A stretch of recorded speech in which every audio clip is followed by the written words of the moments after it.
Three. Imagine that a member of a team in a meeting with potential clients involuntarily keeps yawning. This behavior would obviously put the clients off. We would definitely not want someone dozing off and have a conversation with them. Listening is a very important skill. Listening is very similar to reading as it involves the reception and decoding of messages from the receiver. It is unwise to solely rely on receiving messages. Meticulous efforts should be made not only to receive those messages but to interpret them correctly. No communication takes place without listening. Several studies indicate that business people spend about 45% of their working time listening. Listening is a process of receiving, interpreting, and reacting to a message received from the speaker. Listening is very important when it comes to the process of communication. People often believe that a good listener is a good communicator, but this might not always be true. We must gauge a person's listening skills when having a conversation with them. We must listen without any biases and prejudices. We all make little efforts to learn or develop listening skills and unknowingly neglect a vital communication function, and this creates unnecessary problems for others and ourselves. Therefore, I am going to explain you all some of the reasons that are responsible for poor listening. Nowadays, to perform any work efficiently, we require proper training or rehearsal. Similarly, to become a good listener, training is required, which is unavailable in this field. And this is in this skill, there is least formal training. Workshops and conferences provides us opportunity to improve our writing, speaking, and listening skills. But it is difficult to find training to sharpen our listening skills in this field. Another reason for poor listening is that speed of thought is more than speed of speaking. People can think faster than they can speak it. It means that we need to listen to the average speaker. We are only using 25% of our mental capacity. Therefore, we need to make real efforts to listen carefully and concentrate more towards listening. Along with this, there are many tests which have proved that humans are inefficient listeners. We often retain only one-fourth of what we hear, and this creates problems for everyone. Now, let me tell you that there is a huge misconception that people usually have. They think that listening and hearing are the same thing, but no, they are wrong. Hearing is a sophisticated process which involves our more mental attraction. And there are many poor habits towards listening which people have developed. Listening but not hearing. Active listening is a skill that requires effort, patience, and practice, but it is certainly achievable.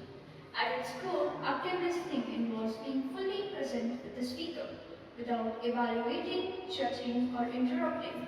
We should communicate acceptance through both words and body language, showing tolerance even when speaker's ideas seem illogical.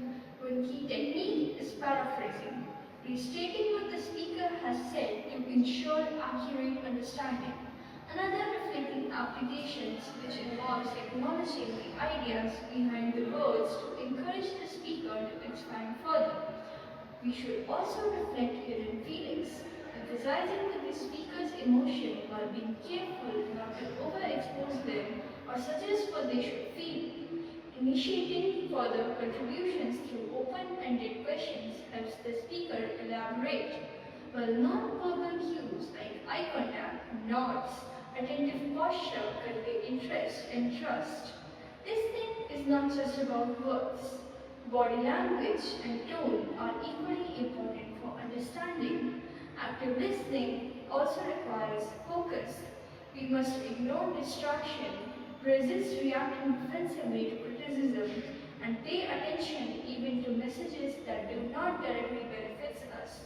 Practicing these skills through exercises like listening commentaries, summarizing them, can enhance both comprehension and communication, ultimately building trust, understanding, and meaningful dialogue. We all listen everything, but we don't always listen in the same way. The way we pay attention changes depending on our mood, interest, and situation. These different styles are called listening modes. The first is passive listening. This is when we hear the words, but we are not really paying attention. For example, when someone is talking, but our mind is somewhere else, the speaker often feels ignored when we listen like this. The second mode is selective listening. Here we only listen to the parts we want to hear and ignore the rest. This can create misunderstandings and make the speaker feel that we don't care about their full message. The third mode is active listening. This is the most helpful mode. We give our full attention, maintain eye contact, note, and respond in a meaningful way. This shows the speaker that we respect and value them. The final mode is empathic listening. This is the deepest level of listening. Instead of focusing only on words, we try to understand the speaker's feeling. It builds trust and stronger relationships. So, by knowing these modes, we can improve how we connect with others and move from just hearing to truly listening. Listening is not more than just hearing. It is an essential communication skill. The main types of listening are appreciative listening, which is done to enjoy sounds, such as music, where pleasure is the focus rather than analysis. Empathetic listening. It involves sensing and relating to the speaker's emotions. It is common in counseling, healthcare, and personal conversations where emotional support and understanding are vital. Comprehensive listening. It is used to understand, interpret, and retain information. It is typical in classrooms, instructions, or learning environments. Critical listening. It involves evaluating and analyzing message content for decision making, such as judging a sales pitch or a political speech. Superficial listening. Passive or pretend listening. It occurs when listener is not genuinely engaged or interested.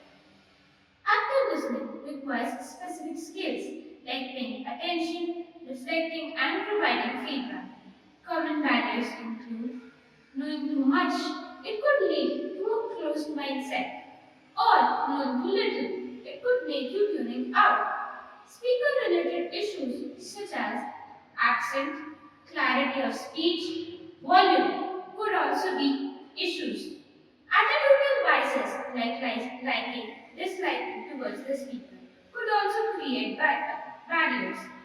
Medium and circumstances. Listening is hardest face to face due to more non-verbal cues. Distractions. These distractions could be environmental or psychological. Mindset and language. Personal biases, ambiguity, or misinterpretation due to different meanings. Listening speed. The mind wanders because most can listen faster than people speak. Inappropriate feedback, premature judgment, or emotional response can disrupt communication.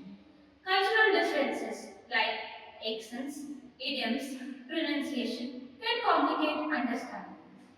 To overcome these barriers, one must remain open minded, focus on content and not on the person, eliminate distractions, respect others' viewpoints, and clarify ambiguities.